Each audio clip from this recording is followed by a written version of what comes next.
All right. Hello, everybody. And as you see on the screen, we are in Deuteronomy chapter 12 in this video.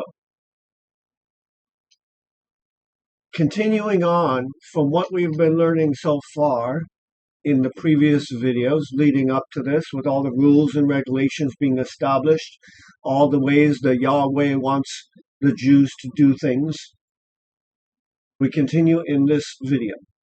These are the statutes and the ordinances, rules and regulations, basically, that you shall be careful to observe in the land that is giving Yahweh, God, singular and plural, of your fathers, that would be ancestors, to you to possess all the days that you live on the earth. You shall destroy all the places where served there the nations that you shall dispossess, their gods, lowercase g, on the mountains high. So basically, I'm going to give you their land, and anything that they build up that's not devoted to me, tear it down. Tear it down, destroy it. Things like that. Their gods on the high mountain and on the hills and under every tree green. So it doesn't matter where you find these, I guess you could say, devoted areas to false gods. Wherever you find it at, destroy it. Break it down. And you shall break down their altars and smash their Asher poles. And this is another one of those home verses for me. Okay. Specifically dealing with this particular verse, right? Verse 2 and verse 3. You shall break down their altars and smash their Asher poles, their pillars and Asher poles, and you shall burn with fire the carved images of their gods. And you shall cut down and destroy their names from the place meaning from that place where you are at. Okay. Now, what I was talking about is that this is yet another one of the verses that reveals to me to destroy in my life any altar of any kind that would be devoted to anything else other than Yahweh. And there's a slew of other verses that will go with it, but I can't find paper for it right now, but this would be added to that list. Okay. It says, verse 4, not you shall do thus to Yahweh your God. So don't honor God and respect God in the same way as you would worship these other false gods. For rather, unto the place where chooses Yahweh your God, singular and plural, out of all your tribes, to establish his name as a dwelling, you shall seek and you shall go there. So in other words, in basic terminology, don't go and hang out at the places that would be devoted to other gods. I'm going to give you your own place that is devoted to me. So the idea is that, for example, we don't need to make a bar that is devoted to God because we can't go to the bar to get drunk, right? You get the idea. Well, what they would call a dry bar, okay? We don't need to take, for example, Halloween and make a replica of it, if you will, and devote it to God, because that would be wrong to do. Like how the churches nowadays, and when I mean churches, I mean the church buildings or congregations are nowadays doing the harvest, the church harvest, right, which is a form of Halloween. It's like, really? Why? Why are you disrespecting our God in that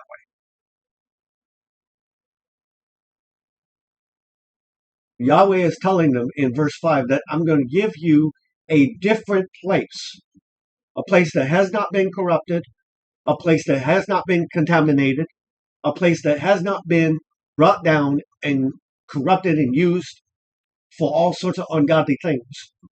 I'm going to give you that place as a place to do what you need to do for me. Not this place over here that used to be for the pagan worshiping. Okay? And it says, for rather unto the place where chooses Yahweh your God, out of all your tribes, that would be talking about Jews, to establish his name there as his dwelling, you shall seek and you shall go there, wherever Yahweh tells you to go. And you shall bring there your burnt offerings, free will offerings, and your sacrifices, and your tithes, and your contributions of your hands. That means free will contributions, such as like when in Exodus they had given over the different things needed for the tabernacle to be built. Okay, and your vowed offerings, right? So things that you promise to do, and your free will offerings, things that you don't actually have to do, but God asks you to do, and the firstborn of your herds and your flocks, and you shall eat there before the face of Yahweh your God, singular and plural. And you shall rejoice in all the sending out of your hands, right? So you should be happy with it. And in your households, with which has blessed you Yahweh your God. You don't need to make replacements for the things that you have lost in the world, because then you're just trying to make how would I put this? You're trying to make I guess you could say a second-hand version of it. You're trying to replace it. So in my mind, it goes like this. When I hand something over to God and let go of it because it's not fruitful for me, I shouldn't be sitting here going, how can I replace it? Right? So if God goes, get away from smoking cigarettes, right, which he did deliver me from, I shouldn't be trying to figure out some other way to smoke that would be more better, right? You get the idea. Because then at that point, I'm not actually truly handing it over to God, because why do I still want to go back to it? You get the point? And you shall eat there before the face of Yahweh, that means in his presence, your God, and you shall rejoice in all the sendings out of your hands, so toil and working and producing a harvest and all these things, and your households with which you've been blessed, Yahweh your God. Not you shall do at all as we are doing here today. So if the world's doing this, you don't need to make a carbon copy of it. Every man, whatever is right in his own eyes. Right? Notice those words. Every man, whatever is right in whose eyes? The man's eyes. Okay? Man's eyes do not dictate what is right. God's eyes do. For not you have come as yet to rest and the inheritance that Yahweh your God is giving to you. So you have not come to this final destination. Right? For us Christians, it's you have not gone to heaven yet. So don't think that, hey, I'm done. I have finished my walk. No, you're still walking. You're still journeying on that road. And you will pass over the Jordan and dwell in the land that Yahweh your God is giving to inherit you. Right? Giving you to inherit, basically. And he will give you rest in that place that he has to take you to. He will give you rest to you. Rest can also mean like a break, a relaxation for a time. So there are times in our lives where God goes, okay, I'm going to give you a break. I'm going to give you this place where you can take a breather for a few minutes, right, before I take you to the next area to go to. And he will give you rest to you from all your enemies. So what is the rest in relation to? A break from the enemies, from those that want to do bad on you, right? Round about, so that you dwell in where? Safety. What remind me again what our refuge is? God. Remind me again what our strong tower is? God. So where's the place that we have rest? In God. Okay. Now, in the Old Testament, this was the actual place that God had set aside for the Jews. Okay. The land that he promised to them, I'm going to give you this land. It's going to be these places that I've designated for you. And no matter who's there, if someone else is there that is not listening to me, I'm going to drive them out and you're going to defeat them. And there will be the place where chooses Yahweh, your God, singular and plural, in it to dwell for his name there. There you shall bring all that I command you, your burnt offerings and your sacrifices and your tithes and your contributions of your hands and all your choice offerings that you vow to Yahweh. So bring everything that you would offer up to Yahweh, whatever it may be, whether free will offering, sin offering, whatever. And specifically for Christians, it would be bring the fruits of the Spirit that are in you. Bring your words to offer to God. Bring your thoughts to offer to God. Bring your emotions to offer to God. Bring your life itself to offer to God. You know, you living your life and what you do in your day. Bring that as an offering to God. And you shall rejoice before the face of Yahweh, basically in the presence of Yahweh your God, singular and plural. You and your sons and daughters, this would be offspring, and your maid servants and your man servants, and the Levite who is within your gates. Okay, Levites who are basically designated to be there for the purpose of serving in the temple. Since he has portion in the inheritance with you. So the Levites had a separate inheritance that they were to be given. Take heed yourself, be watchful, that you do not offer your burnt offerings in every place that you see. Now that's important for us, okay? Not every place we come across in life is a place that God has for us. There are places that we can come across that are completely and utterly devoted to the devil. So why would you offer your things in those places? If you attempted to do that and offer your offerings in a place that is of the devil, then whatever you're offering would be demolished and destroyed and torn down, right? It would not serve any good because you're wasting. It would be like pouring out food on the ground, okay? Indeed, rather, in the place that chooses Yahweh, in one of your tribes, there you shall offer your burnt offering. So among your own, right? So where's the place that Yahweh actually wants us to do our offerings? Among our own. You shall offer your burnt offerings there. You shall do all that I command you. Okay?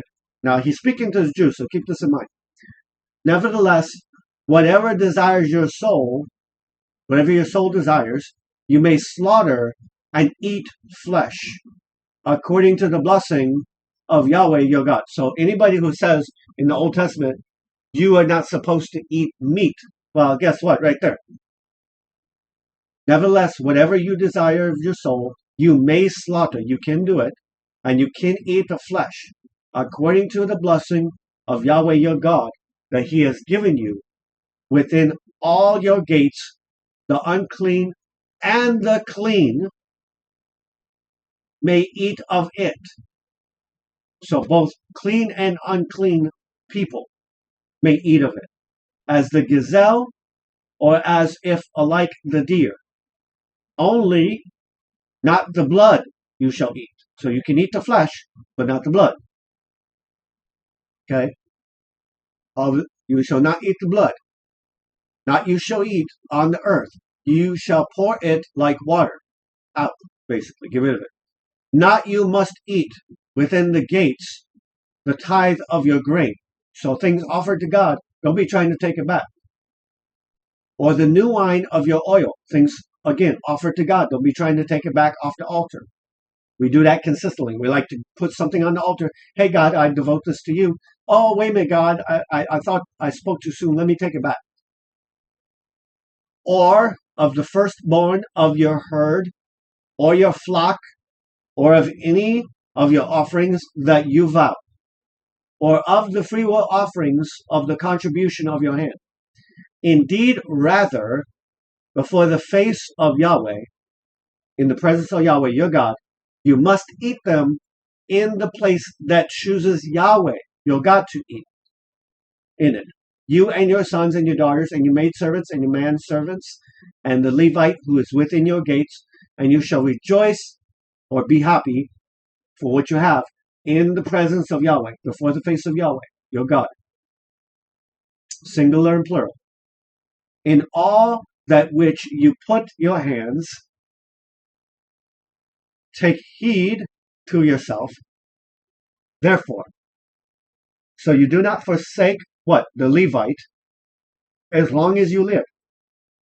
Don't betray the Levite, in other words, in your land.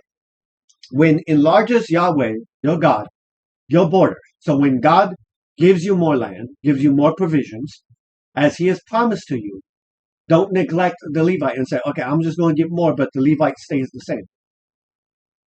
Okay. Now, for you and me, this is going to be like, I'm going to come into this situation and someone else came in with me and helped me to do this and this and this. And then, so we're both together sowing into the situation. But when there's a harvest that comes, I want to receive all of the harvest to me, but I don't want to give any of the harvest to the other person. In other words, selfishness. Okay? So when God expands your borders, make sure that everyone who has helped along that path receives what is due to them. He has promised you, and you say, let me eat flesh because you long to eat the flesh of all. The desire of your soul, you may eat flesh. If is too far from you the place where chooses Yahweh, your God, to put his name, there you may slaughter from your herd, meaning from your provisions, and from your flock, that which has given Yahweh to you, as have commanded you. And you may eat within your gates all the desires of your heart. So in other words, let's hear it this way. Your gates are your vicinity, where you dwell, right? Anything in the gate is in your city. That's where you normally dwell, right? So for us today, where do we dwell usually? At home. So where can I eat without having any sort of problems? Any sort of bad influence? Any sort of people judging me? At my house, right? In the place where I'm safe. And you may eat within your gates all that your heart desires. Indeed, as are eaten the gazelle and the deer, you may eat them, the unclean and the clean alike. You may eat them. So it doesn't matter, even in the Old Testament here, it doesn't matter whether it's clean or unclean. Only be sure not that you do eat the blood, for the blood is the life, and not you may eat the life with the flesh, right?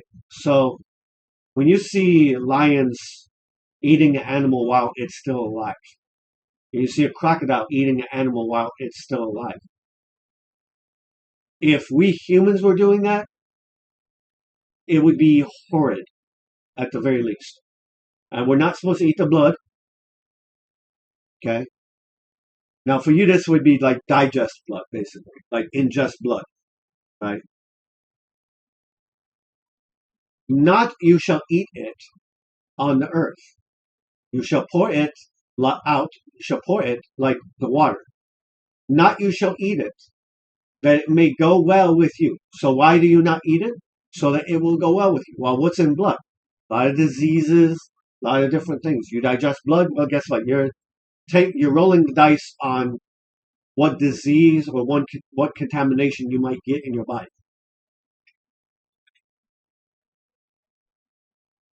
And it may go well with you and with your sons. Why? Because if I'm listening to God, I'm going to pass that same obedience to God onto my kids.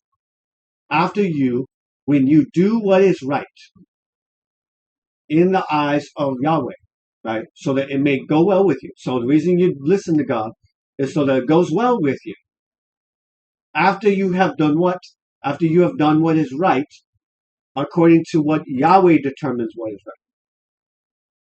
Only the holy things that are to you and your vowed offerings you shall take and go to the place that Yahweh chooses for you. And you shall offer your burnt offerings, the flesh and the blood, on the altar.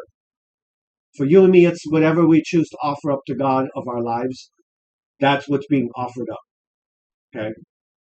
The flesh would be physical things that you would offer to God. The blood would be more difficult to kind of connect to you, but in basic terms, it would be the things that you would be most devoted to yourself, for the most part. If blood is life, and for a person, let's say, something that they dearly hold tight to, that they're doing that they're not supposed to do, that would be in essence kind of like a blood for them. Okay. The thing that they feel like they can't go without. So for an alcoholic, the blood, although it might also be a flesh for him because it's a physical object that he's giving up, it can also be a blood for him because it's something that he feels like he can't live without, right? And you're going to offer these on the altar to Yahweh our God who is singular and plural. And the blood of your sacrifices you shall pour out on the altar of Yahweh your God, and the flesh you may eat. Observe and obey. So watch, pay attention to, and obey it.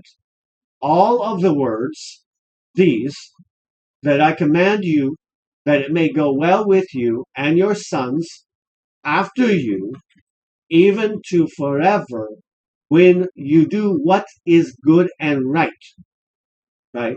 So again, saying the same thing. That's going to go well with you when you have done what is good and right in the eyes of Yahweh your God.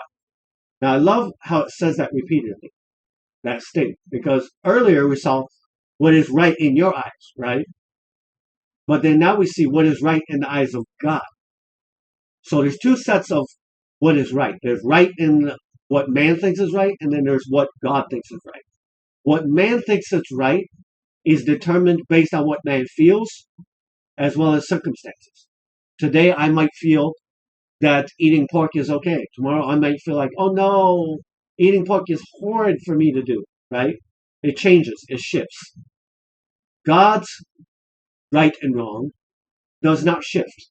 It does not change with the circumstance. It does not change based on your emotions or what you feel or what you want. It's set in stone. Okay? Now we have the next section. Okay?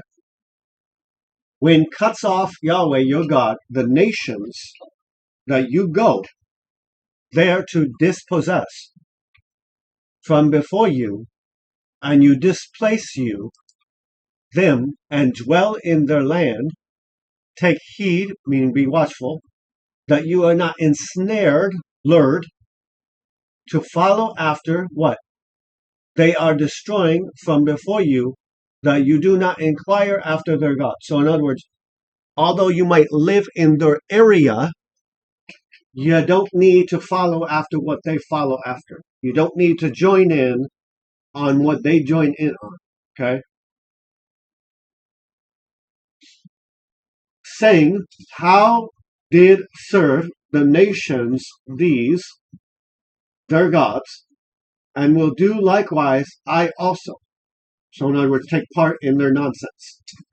If a person of the world goes to bars consistently, and I'm supposed to be a Christian, I should not be taking part in following after their gods. Their God in their heart is beer, alcohol.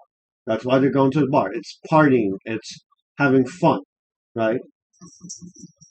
In inappropriate ways, more specifically. Okay. My cat's playing with one of the toys I got for him. Okay. So you get the idea. Okay. If the world's God is, let's say, money, you don't need to take part in it. Use it for its purpose to pay your bills, get some food, but don't chase after it. Don't let it consume you. The same for anything else. Okay. Although we live in the world, we should not make the gods of this world the gods that we run after, if that makes sense to you. Okay? Not you shall do thus to Yahweh, your God. You shall not do that same thing. For every abomination to Yahweh, which he hates, they have done to their gods. For even their sons and their daughters, they burn in fire. Now, in the context of the verse, it's talking about these other lowercase g gods that are basically false gods, just statues. People are turning around and choosing to sacrifice their sons and daughters as offerings to burn them alive for this deity, just so they would have provisions.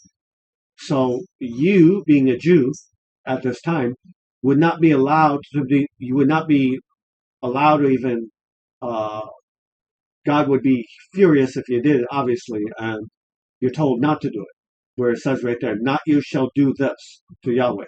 So Yahweh is a God. He's your God, but that doesn't mean you have to do the things that they're doing. You follow a God that doesn't need burnt sacrifices of human beings in order to be happy. Okay?